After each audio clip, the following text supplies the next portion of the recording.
Hello peeps, today I'm going to show you how to tie a 9 lead 15 byte 3 pass Gaucho Fan knot. 3 pass means in this case that we have 3 same sized Turksheads, in this case 3 lead and 5 byte, and that way they are always passing over 3.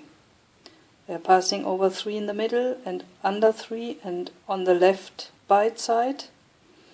And the fan part of it, which makes it look quite different, is the right byte side in this case, where we are only going over 2 and under 2. So it's 1 pass less than throughout the whole knot. This makes this look different from a gaucho knot. This would be a 3 lead based Turkshead gaucho knot, so starting with a 3 lead Turkshead, it would look like this. We have this V formed, and what you can also see, the red one was the Turkshead, and then we took the coyote brown to make the last pass, or the half pass that builds the gaucho. And you can easily see that this is not forming correctly. Here you have 2, and there you have 2, and there you have only 1, and there you have only 1. So to have them line up correctly over each other or beside each other, we need to use the Gaucho Fan knot. And that said, you can easily see that this has not got this V or W pattern like in this 9 lead somewhat bytes gaucho knot. You see this pattern, that the gaucho knot always has the bytes going out over 2 or over 3, depending on what kind of pass you're doing. But here we have this slanting towards the same direction as we can see in a true headhunter knot, where we have this over 2, under 2, over 2 going on, and they are all also passing in the same direction. That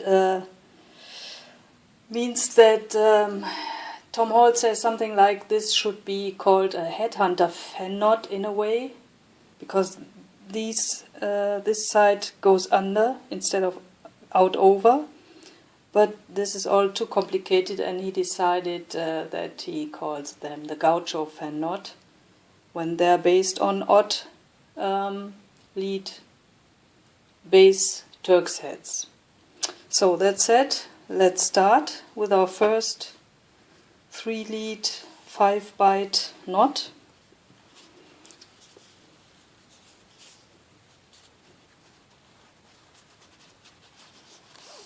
This is already our 3 lead 2 byte, and we make this wider by crossing the cord over, so we can weave in another time or more times, even if we wanted to.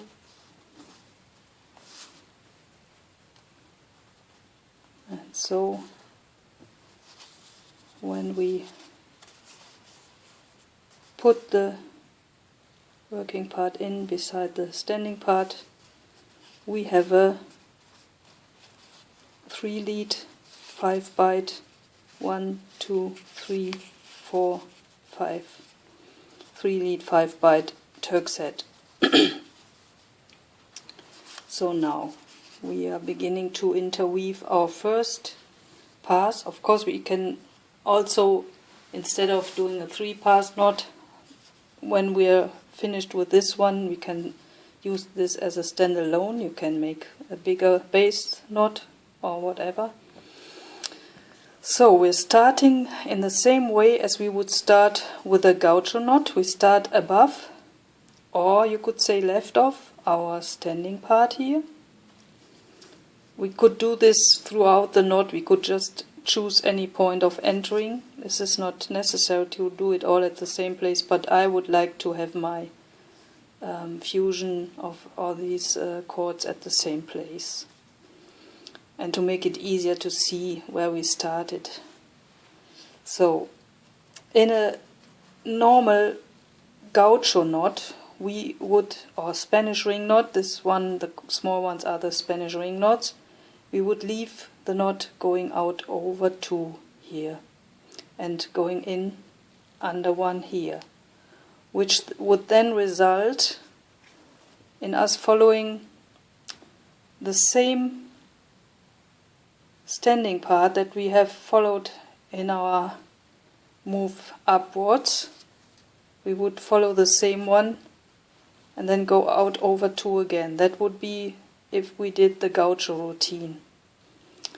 But now we're doing something different. We remember that we said, and now we are doing the 2 pass, that we said the right bite side only has 1 pass less than the left. If we're going over 2 on the left and under 2, we need to go over and under 1 at the right side. So we go over this, like this chord does, and then we come out of the knot under 1. So there is no 2 involved here, this is only 1.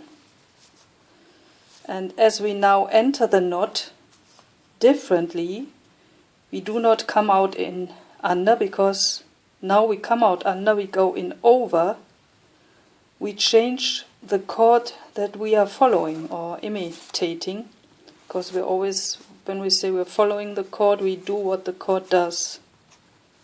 Now the chord slips over. Okay. So what we followed this chord, you see this chord, and now we follow a different chord. It's not just the matter of following it on the other side, but we are actually following a different chord, which is important when we do the 3rd pass. It's not important now. Now it just helps us to say we are staying, in this case we could say we're always staying left of the chord. But we need to know that we are really changing the chord here that we are following. So we come out over and we go in under, which means of course we're following this one again.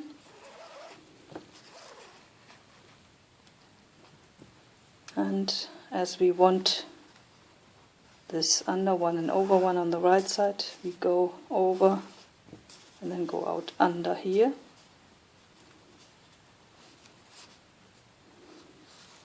And then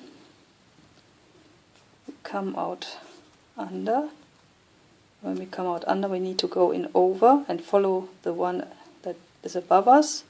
Ignore these 2, this is just 1 chord, we're meeting just up. So we go in over. And now, for the first time, we encounter our 2nd color. And you can easily see that these 2 form a pair. They come out over together and they go in under together. So we go in over, and we remember we need to go out over 2 on the left. That's the rule. So if we're asking ourselves what we do now, so we go in over and we follow this chord above, which means we must go under the next move. And then we remember we need to split pairs. So there's no other thing but going under this original and split the pair here and go out over 2. So now come to the next direction. We come out over 2, we go in under. There I fooled myself already, almost. Go in under. We follow this chord now. We go over, and now we have to think. This does not really look like a pair, it just looks like a pair on this side, but not really here, because this one goes under this. But even if we didn't identify it. We know we need to do something like that. We know we have to go over this, and we have to split a pair, and we have to go out under one. That is our fan side. And so we split the pair here, and we go out under one again. So now we have to go in over, and we follow this cord. And now you could be tempted to go in over 2 and under 2, but that way we would split the pair, but then we had an over 2 on the right side, which is wrong, and we have an under 2 on the left side. So we go over 1 and we go under to split this pair, go under 1 to split this pair.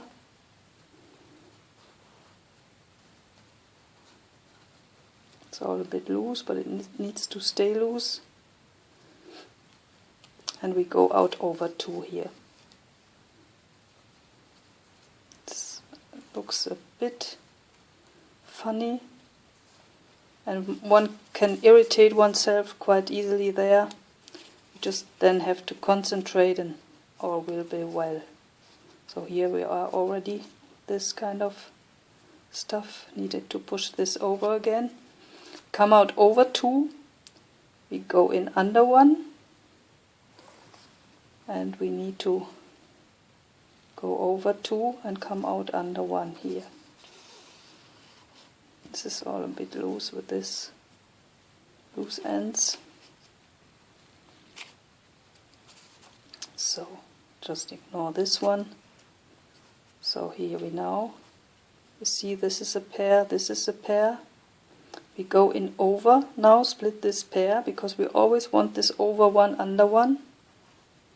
And in the middle there we have this over 2 under 2 going on, which means now we go under 2 and split the other pair. And again go out over 2, as we have done the whole time. There we have the same situation. I have to arrange this a bit. We go in under 2 this time, because this is the left side and we have the second color in. Go under 2 and go over 2 and split the pair here. This one kind of slipped over. This is always irritating a bit. You have to push them back in place. So we come out under here, and here again we have this pair, we have this pair, we go over 1, split the pair, and go under 2, split the pair, and go over 2. And now we could go in, meet up with our standing part of this. And what we have here is indeed a 2-pass. So this would be a 6-lead 10-bite 2-pass Gaucho Fan knot. As you can see, over 2, but under 1 and over 1 on the right side. So I'm stopping now because the time is not enough for the second part of the video. See you later.